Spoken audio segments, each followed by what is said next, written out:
अस्सलाम वालेकुम फौजियों की हाल चाल है। ठीक हो? अल्लाह आपको खुश रखे। और जो भी मेरे भाई बहन दोस्त अब आप परेशान हाल है, अल्लाह पाक सब दिया परेशानियों को दूर कर दे। तो आज सबसे पहले तो यार हवा चल रही है, तो वो मतलब कि कैमरा हिल रहा है, ठीक है ना। पहले भी मेरा मोबाइल गिरने वाला था, मैंने जाके पकड़ लिया, बच गया, वरना मेरा समझो ये नुकसान ही हो जाता। चलो खैर, हम अपने व्लॉग की तरफ चलते हैं। माशाल्लाह हवा भी बहुत ठंडी ठंडी चल रही है, तो हम अपने व्लॉग की तरफ आते हैं। जैसा कि आप लोगों को पता है कि आज ईद का तीसरा दिन है। आज अलविदाई ही ईद है, ठीक है ना। तीसरा दिन, 3 दिन ईद होती है, तो आज समझो ईद गुजर ही जाएगी, खत्म ही हो जाएगी, तीसरे दिन खत्म ही हो जाती है ईद। तो हम पहले इंतजार कर रहे थे कि ईद कब आएगी, ठीक है ना। ईद आएगी तो खुशियां होंगी, ठीक है ना। तो इसी तरह ईद आ भी गई है और चली भी गई, ठीक है ना। खत्म भी हो गई ईद का टाइम जो ना, खत्म भी हो गया, गुजर भी गई ईद। इसी तरह हमारा जिंदगी ना, जिंदगी का टाइम जो है ना ऐसे चल रहा है, और हम लोग सोचते नहीं है, ठीक है ना। हम लोगों को क्या है पता है, हम हमारी जो सोच है ना, वो हमने कोई पता नहीं कितने कितने साल आगे इंतजार किए हुए है। मेरी सोच है, मैंने यार 5 साल बाद ना मैंने ये काम करना है, मैंने कोठी बनवानी है, ठीक है ना। मैंने 10 साल बाद यार फलां काम करना है, 5 साल बाद मैं अमीर बन जाऊंगा। एक हमारी ना जहनी सोच है, ठीक है ना। लेकिन यार 1 सेकंड की मोहलत नहीं है अल्लाह की तरफ से, मतलब 1 सेकंड का हमें भरोसा अपने आप पर नहीं है कि हम जिंदा भी हैं कि नहीं। मैं इस चेयर पर बैठा हूँ, मुझे ये नहीं पता कि मुझे अल्लाह पाक इधर यहाँ से उठने की तौफीक देता भी है कि नहीं देता। तो हम यार इतना इतना लंबा अरसा अपनी जिंदगी का समझो एक मिजान बनाया है, बिल बनाया है, मैं 10 साल बाद ये करना है, 5 साल बाद मैंने ये करना है, ठीक है ना। तो इसी तरह यार दूसरा हमारे माशरे में ये होता है, जैसे कि हम जिस आदमी को मिलो ना, वो सबसे पहले ईद मुबारक देगा, उसके बाद दूसरा उसका सवाल यही होता है कि यार भाई आपने दुम्बा लिया है, आपने हिस्सा रखा है। यार ये अल्फाज ठीक नहीं होते, हमें किसी से ये पूछना नहीं चाहिए। क्यों? वो यार जिस सामने वाले से आप पूछ रहे हैं, क्या पता उसके पास हिम्मत है, ताकत है हिस्सा रखने की कि नहीं है, आप लोग जाके पूछ लेते हैं, तो वो शर्मशार होता है।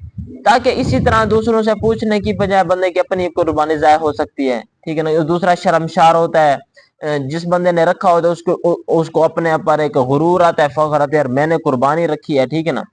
और दूसरा मैंने आपको पहले बताया था, हमारे मुआशरे में आजकल का यार ऐसा रिवाज चला हुआ है, जिस आदमी को देखो ना, वो मंडी में ले रहा है, दुम्बा ले रहा है, उसकी कीमत बता रहा है, मैंने 2 लाख का लिया, मैंने 5 लाख का लिया। यार तू ले रहा है अल्लाह की रजा के लिए ले रहा है, तू कैमरे में सबको क्यों बता रहा है, ठीक है ना।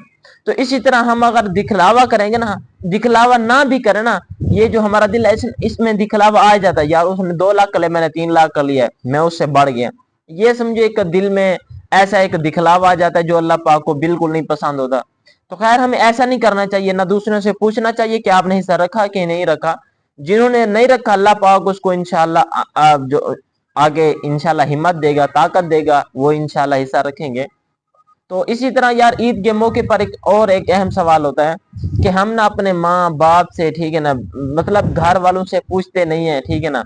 अगर हम पूछते नहीं है कि मतलब कि आपने घर में क्या निजाम है क्या नहीं है, अगर मैं हूं कोई कमाने वाला, मैं हूं, अगर मेरे मामला हैं, पता है क्या, मुझे सिर्फ अपने बच्चों की फिक्र होगी, मुझे माँ बाप की फिक्र नहीं होती, बहन भाइयों की फिक्र नहीं होती। लेकिन नहीं यार, अगर आपको माँ बाप ने बड़ा किया है, ठीक है ना, पढ़ाया लिखाया, आपको जवान किया है, तो इसका मतलब ये नहीं कि आप अपने माँ बाप के हुकूक भूल जाएं, ठीक है ना। तो आप उनसे पूछे भी ना, आप सिर्फ अपने बच्चों की फिक्र लगी हुई हो।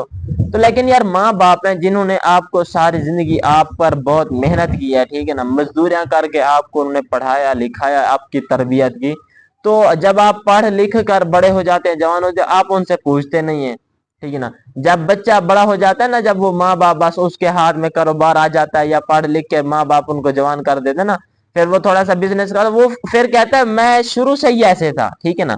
उसको फिर ये सोच होती है कि मैं बस शुरू से, मैं पैदा हुआ था ना, मैं पैदा हुआ था तो उस टाइम का अमीर था, ये कारोबार ये बिजनेस। ओ यार इंसानियत होनी चाहिए, कुछ तो हमें ख्याल होना चाहिए कि यार बूढ़े माँ बाप, आप बूढ़े हो गए हैं, आप लोग जवान जो हो गए, अब आप लोगों के हाथ में बिजनेस प्रॉपर्टी आ गई, कारोबार काम आ गया, तो आप लोग माँ बाप को भूल गए, छोटे बहन भाई को भूल गए, आप सिर्फ आपको, आप लोगों को सिर्फ अपने बच्चों की फिक्र होती है। तो खुदारा प्लीज रिक्वेस्ट है, अपने माँ बाप का, अपने छोटे बहन भाइयों का ख्याल करें। अगर बड़े बहन भाई, अगर माँ बाप ने उनकी शादियां कर दी है ना, तो उनका मतलब, उनका मकसद ये नहीं कि सिर्फ बस वो अपनी जिंदगी के सिर्फ मालिक है, सिर्फ वो अपना कमाएं खाएं, अपने बच्चों की फिक्र करें। छोटे जो बहन भाई होते हैं ना, बड़े बहन भाइयों का हक बनता है उनकी फिक्र करें, ठीक है ना। छोटियों को पढ़ाएं लिखाएं, अगर छोटियों की शादी करनी है तो बड़े भाइयों का हक बनता है कि वो छोटियों की शादियां करें। ये ना हो कि छोटी, अगर बड़े बड़े भाई हैं, उनकी माँ बाप तो उनकी तो शादियां कर दी, जब छोटियों की बारी आती है माँ बाप तो होते हैं उस टाइम बूढ़े, बड़े जो भाई होते हैं वो अपने बिजनेस अपने कारोबार की तरफ होते हैं, और छोटा भाई जो होता है शादी करके वो कर्जा लेके वो निढाल हो जाते हैं, सारी जिंदगी लग जाते हैं उसको कर्जा उतारे यार, वो अपना मतलब अपना पेट पाले या अपने कर्जे उतारे। बड़े भाइयों का हक बनता है, समझो। वो कहते हैं ना, एक मैंने आपको पहले एक दफा मिसाल सुनाई थी, वो कहते हैं ना, एक बाबा जी कहते थे अपने बेटों को कि बेटा 4-5 लकड़ी लेके आओ, तो वो बेटा लेके आया, उनका बेटा इसको तोड़ो, इसके तोड़ के दो, इसको तोड़ो। वो जब वो तोड़ने लगा था ना, वो फिर नहीं तो मतलब उनसे जो लकड़ी थी ना वो नहीं तोड़ी जा सकी। तो वो जो बाप था ना वो समझदार था, उनका बेटा कहने लगा कि अब्बा जी मुझे आपकी बात समझ है। उन्होंने कहा बेटा किस तरह समझ आएगी, ये जिस तरह लकड़ी है ना, अगर आप लोग भाई इसी तरह 4-5 इसी तरह मतलब एक एक इकट्ठे रहोगे तो दुनिया की कोई भी ताकत आपको नहीं तोड़ सकती। तो अगर आप अलग अलग हो गए तो आपको लोगों ने एक एक करके कले कले करके आपने मार ही खानी है, समझो। दुनिया में कभी आगे नहीं बढ़ सकते। तो इसी तरह हमें अपने भाइयों के साथ अपनी बहनों के साथ अल्लाह पाक मोहब्बत करने की तौफीक दे। तो बाकी दिल से शुक्रिया हो गया। तो बाकी अगर हमारी वीडियो अच्छी लगे तो जरूर इसे सब्सक्राइब कर दिया करें।